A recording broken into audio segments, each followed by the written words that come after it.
Leluhur bayi berdarah meraung. Tetapi yang tidak dia duga adalah ketika pisau dagingnya dipotong. Ada suara teredam. Dan sentuhan kejutan muncul di pupil darahnya. Ini adalah umpan balik dari pisau ini. Serta diweinya mencongkel malam yang gelap. Meyakinkan leluhur bayi darah bahwa pisau ini ditebas di tanduk kepala Fang Yangshu. Jika ini masalahnya, Fang Yangshu pasti sudah mati.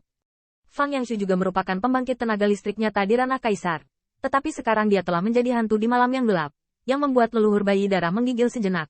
Karena takut melangkah ke jejak mantan. Ini bukan jalan yang harus ditempuh. Kamu harus melindungi punggungmu.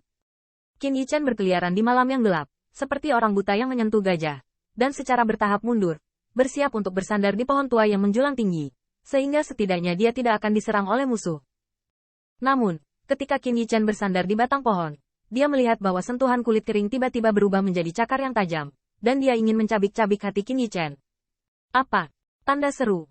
Tanda seru. Jeritan mengerikan menjerit melalui pegunungan. Tetapi mereka adalah iblis dan kejahatan. Qin Yichen melihat ke belakang dengan marah. Dan melihat naga guntur bersinar di belakangnya. Guntur mengamuk. Dan cakar tajam telah lama dihancurkan menjadi abu oleh cahaya guntur. Aku sengaja menjual cacat padamu. Aku tidak tahu kamu bisa mengacaukan waktu dan ruang. Qin Yichen menoleh dan menebasnya dengan satu pisau. Di bawah cahaya yang melonjak dari pisau ini, dia akhirnya melihat dengan jelas bahwa itu adalah murid wanita lain dari istana. Dia tanpa ampun dengan pedang ini.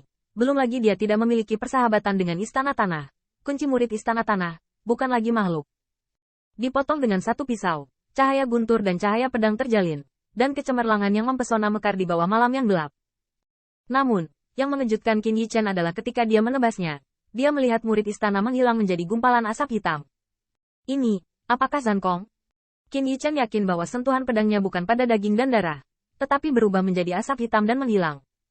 Apakah jiwa yang terbunuh terbang menjauh, atau metode tubuh aneh tiba-tiba menghilang? Qin Yichen tidak berani gegabah, mata ilahinya yang tampak seperti bila memancarkan semburan cahaya. Rahasia 8 atau 9 seni yang mendalam. Tong Yu, seperti namanya, adalah sejenis mata delusi yang rusak, hantu dan dewa yang terlihat, mengetahui cahaya dan kegelapan.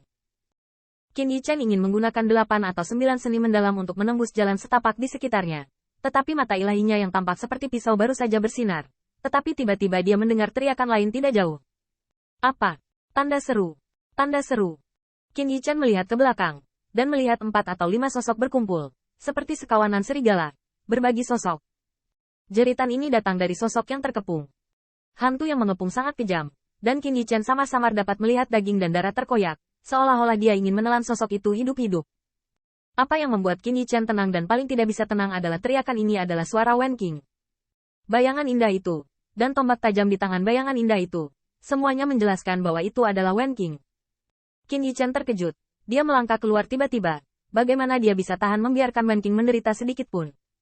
Tapi hanya setelah mengambil 2 langkah, dia masih di tempat yang sama dengan wajah malu beberapa sosok yang tampaknya bertarung di malam yang gelap. Bukankah itu jebakan lain? Tetapi melihat bayangan yang tampaknya dikalahkan dan tombak tajam telah ditembakkan, Qin Yichen menggertakkan giginya. Ini adalah jebakan yang merupakan masalah besar dan dia menghadapi bahaya. Tetapi dia tidak boleh membiarkan Wen Qing terluka. Setelah membuat keputusan, Qin Yichen bahkan tidak ragu lagi. Dia tiba-tiba berubah menjadi pelangi ajaib, menyapu gunung dan hutan, dan menghancurkan segalanya. Namun, saat dia mendekat, dia melihat hati Qin Yichen meledak dengan cahaya biru putih. Cahaya putih dan biru menyilaukan terang, menerangi beberapa sosok yang menusuk dan menusuk di depannya. Qin Yichen tahu pada saat itu bahwa dia telah jatuh ke dalam perangkap. Tapi untungnya, meskipun cahaya putih dan biru itu sedingin salju, sosok-sosok bayangan itu berteriak keras, dan mereka menghilang seperti awan asap satu demi satu. Pada saat ini, Qin Yichen melihat sosok Bai Guanxing berdiri dengan bangga tidak jauh. Dia memegang senjata Kaisar Bihai dan menusuk dengan ujung tombaknya, seolah-olah dia telah membunuh musuh yang diinjak-injak kakinya. Dao Wei muncul. Semua rekan Tao berkumpul dengan saya dengan cepat. Suara Bai Guanxing dingin dan keras, dan Putri Wen Qing sudah menggigil ketakutan. Meskipun kayu tanpa kepala itu ditakuti oleh pancaran cahaya Xiao Bai. Namun, bagaimana dia, yang telah dimusnahkan, tidak dapat meragukan bahwa Bai Guanxing pada saat ini juga merupakan ilusi. Xiao Bai, bagaimana kamu bisa membuktikan bahwa kamu benar? Jangan membuatku takut. Bodoh. Bai Guanxing melihat ke belakang dan dengan marah. Jika saya dapat memalsukan prestise saya dan benar-benar ingin membunuh Anda, apakah Anda melarikan diri? Setelah sangat marah beberapa kali, Putri Wenxing merasa lega, lebih seperti meraih sedotan, dan buru-buru berlari ke Bai Guanxing sampai dia berjalan ke tempat yang ditutupi oleh kecemerlangan Dao Wei. Bai Guanxing masih manja. Dengan gemetar, saya bertabrakan dengan Qin Yichen penuh kayu. Putri Wenxing pertama-tama menggosok dahinya yang putih kesakitan. Lalu dia memegang leher Qin Yichen lagi. Dan dia melihatnya sebentar. Seolah memastikan bahwa kepala dan tubuhnya tidak patah. Dia melemparkan dirinya ke dalam pelukannya. Kemarilah jika kamu tidak ingin mati. Mu Qiyu sudah sangat ketakutan sehingga dia meratap dan meratap. Dia sudah dikelilingi oleh gerbang istana Muxing yang sama, bukan? Mereka bukan pintu yang sama. Itu adalah roh jahat yang datang untuk mengambil nyawanya. Namun, pada saat ini, ketika minuman dingin datang, Mu Qiyu tiba-tiba bergetar. Dan ketika dia melihat ke atas, dia melihat cahaya putih dan biru berkedip tidak jauh darinya. Cahaya ilahi putih dan biru seperti dewa, merobek malam untuk menyelamatkan rakyat jelata. Dan momen itu sangat agung di mata Mu Qiyu. Meskipun Mu Qiyu tahu bahwa ini mungkin juga jebakan di malam yang gelap, dia tidak punya pilihan sama sekali sekarang, dan segera menggunakan kedua tangan dan kaki untuk merangkak menuju cahaya ilahi putih dan biru. Mu Qiyu tampaknya telah menghabiskan semua energinya, tetapi ketika dia akhirnya mendekati cahaya ilahi putih dan biru, dia tiba-tiba tersandung dan jatuh ke tanah.